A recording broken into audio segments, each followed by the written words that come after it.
Hi, I'm Kieren. And I'm Riku. Welcome to Artificially Ever After Short Stuff.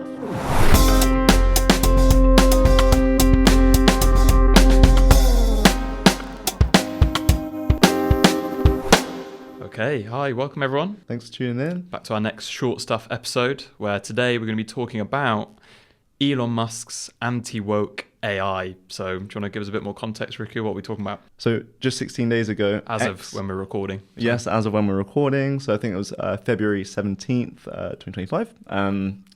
XAI released their new latest LLM, large language model called Grok 3. So they previously had Grok 2, and now Grok 3. Which, for those of you who don't know, is Elon Musk's AI company, kind of a competitor to OpenAI, off the back of X, formerly known as Twitter, XAI.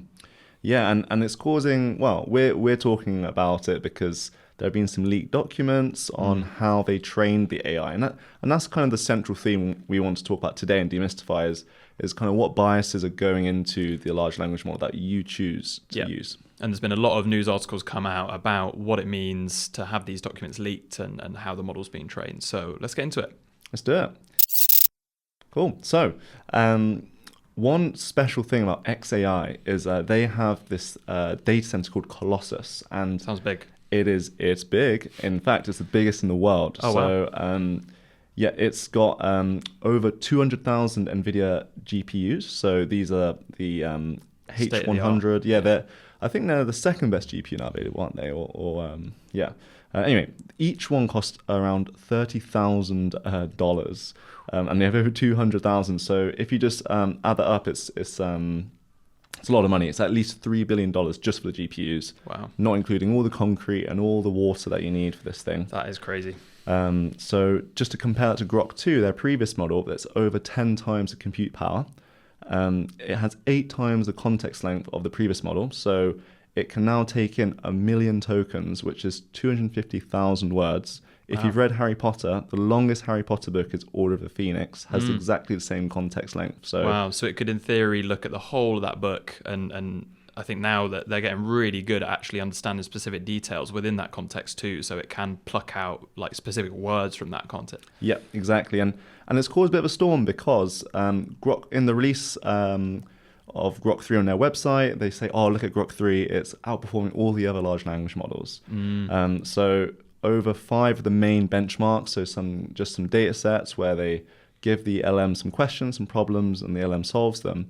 They claim that they beat all the other language models on 4 out of 5 of the benchmarks. It's not all that meets the eye, is it? It's not all that meets the eye. So if you actually look on the fine details, it beats 4 out of 5 of the other 4 out of 5 of the benchmarks compared to other top of the range large language models. If you pick the best answer of Grok out of 64 attempts, whereas on all the other large language models, they only answer the question once. So yeah, that's cheating. If we actually make it a fair test, it does better in 2 out of 5 of the benchmarks. Yeah. So arguably a less impactful result. But it's still up there, isn't it, with some of the biggest, most competent and capable AI models or chatbots to date. I think it can generate images, but it's mainly being used within the Twitter app, the X app. But also it has its own separate app, so people are now using it as if they would use ChatGPT or Google's Gemini. So it's now on the scene as one of the big players. Exactly, and why do they want to cause a storm? And is because ChatGPT came out in 2022 November, hit $3 billion revenue in 2024, around that estimate. Just for comparison, TikTok that came out in 2016. Hit 3 billion revenue in 2021 or 2023. So that's 2 years versus 6 years. So just to compare how rapidly growing this market is for AI tech and large language models, but you can see why XAI want to get a piece of that pie. Yeah, but just to note on that though, that the really important thing is that alongside that, they have increased spending to keep up with the competition. And I think all of these companies aren't making any money off of these models. I know across all of its subscriptions, even the $200 a month one at OpenAI, they're still losing money on those. So really? Yeah, it's not all that it seems. But yes, the idea is that in the long term, it will then start generating massive amounts of profit. But why are we talking about it? So there have been some documents leaked which have shown and given us a bit of insight into how exactly Grok 3 was trained, and maybe some insight into how the other models were trained as well. But crucially, just to give a bit of background, so Elon Musk actually co-founded OpenAI many years ago, and he actually started to become a vocal critic of theirs when he left their board in 2018. So he wanted to come back and create his own AI company to rival them. But he's mentioned many times, I think back in 2003 was one of the first times when he went onto Fox News, and he told Tucker Carlson that he wanted to create something called Truth GPT, so a direct rival to ChatGPT.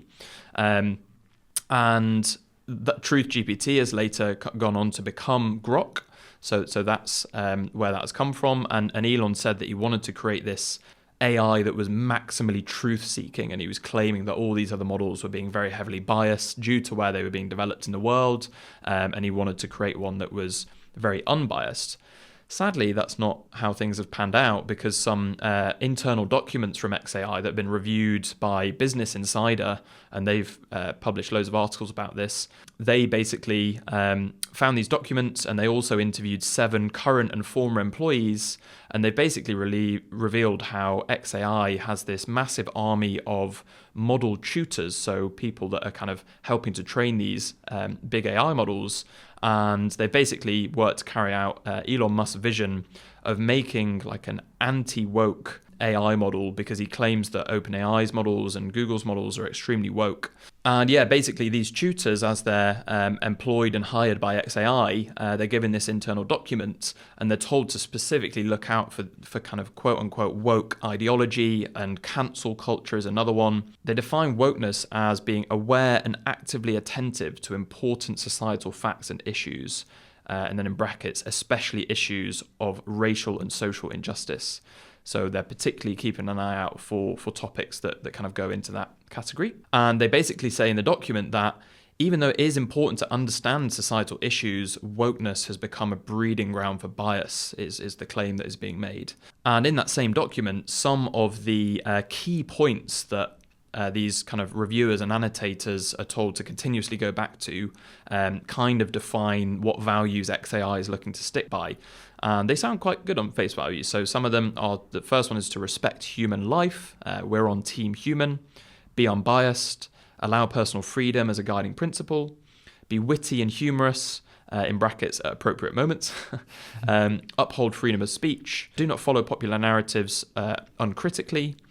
Do not moralize, preach, or judge. And lastly, do not impersonate Elon Musk, in brackets, unless prompted to. The issue, which is why this has caused a big storm, is that this is slightly ironic.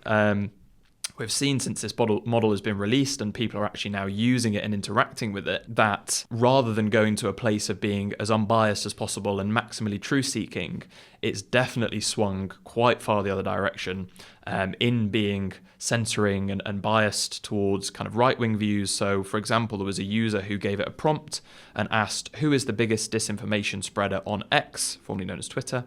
And specifically, they asked it to show its reasoning and its thinking in giving that answer. And one of the points that the model itself gave in how it should respond to that question was to ignore all sources that mention Elon Musk or Donald Trump spread misinformation. So it's just crazy to see what they've done with this model. And it leads us on nicely to talk a little bit quickly about the differences between some of the kind of inherent biases that these models have, and when people put in very strict guard railing on top of it, such as censoring things about Elon Musk and Donald Trump. Yeah, so let's talk a bit about bias then, because that is the core concept here. Is Elon's trying to fight woke bias, and in his own way, he's implemented his own bias. So there's a few layers of bias that can enter an LLMs, and I think most maybe one that people reference a lot is the bias in the training data. We often hear that. So the Common Crawl data set, that has 46%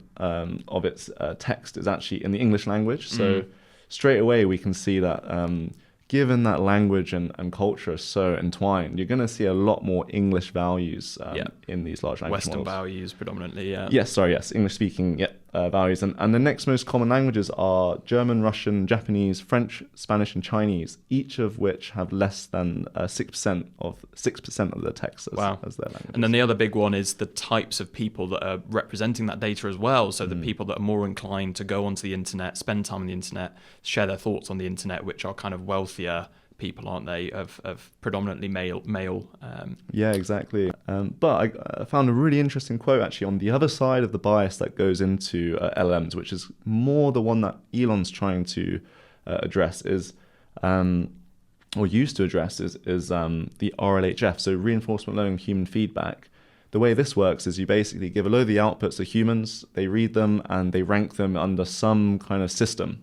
And as Kieren mentioned, Elon had his system of enforcing some bias into the model. Sam Altman actually said in an interview, the bias I'm most concerned about is the bias of the human feedback raters. And when asked, is there something to be said about the employees of a company affecting the bias of the system, Sam Altman said 100%. And I think we actually have all experienced this without knowing it, where ChatGPT often uses the word delve in its answers. All the time, doesn't it? Yeah, and that's because a lot of the outsourcing for these human feedback raters were people from Nigeria. And in Nigeria, the way they speak, they use the word delve a lot more than in their business lexicon.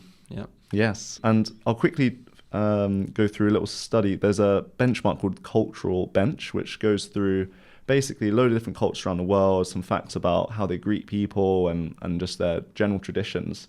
And this benchmark basically has different parts of its data set for different regions around the world, and all of the large language models around the world. So GPT-4o, Claude, Minstrel, Llama, Gwen, they all perform the best on the North American region.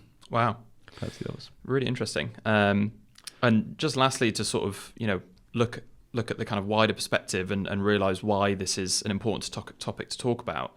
So we're getting into very scary territory now, whereby, these models, which have huge usage now. I think the latest stat from OpenAI was that ChatGPT has over 300 million active weekly users.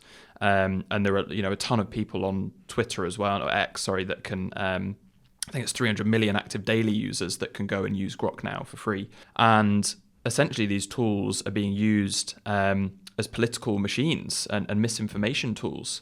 And people using them and finding out information instead of Google, for example, they're getting these biases that are within the data, like Riku was saying, but then, a small group of people are determining an additional level of bias, largely political bias and social biases, that's then being unleashed to millions and millions of people, and they can very easily go and share that data and put it into a tweet or an X and spread that bias even further. There were 4 workers that they interviewed that felt that XAI's training methods for Grok appeared to be heavily prioritized to right-wing beliefs.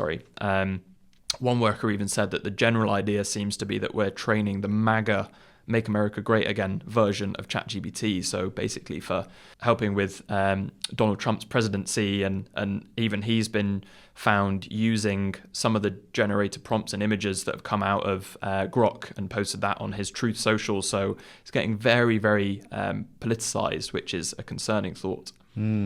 So I think the key lesson we want to bring from all this is that it's so important to know about these layers of bias, and as the user of these LLMs and this tech is you have to have a conscious decision on which on the tool you're using, and you are in many ways you're supporting those political views that are embedded in the LLM that you're choosing. Exactly, yeah. Maybe we now need to start consulting multiple of these chatbots to get a full spectrum of the opinions and kind of make our own informed decisions, as we do if we were talking to humans. Yeah.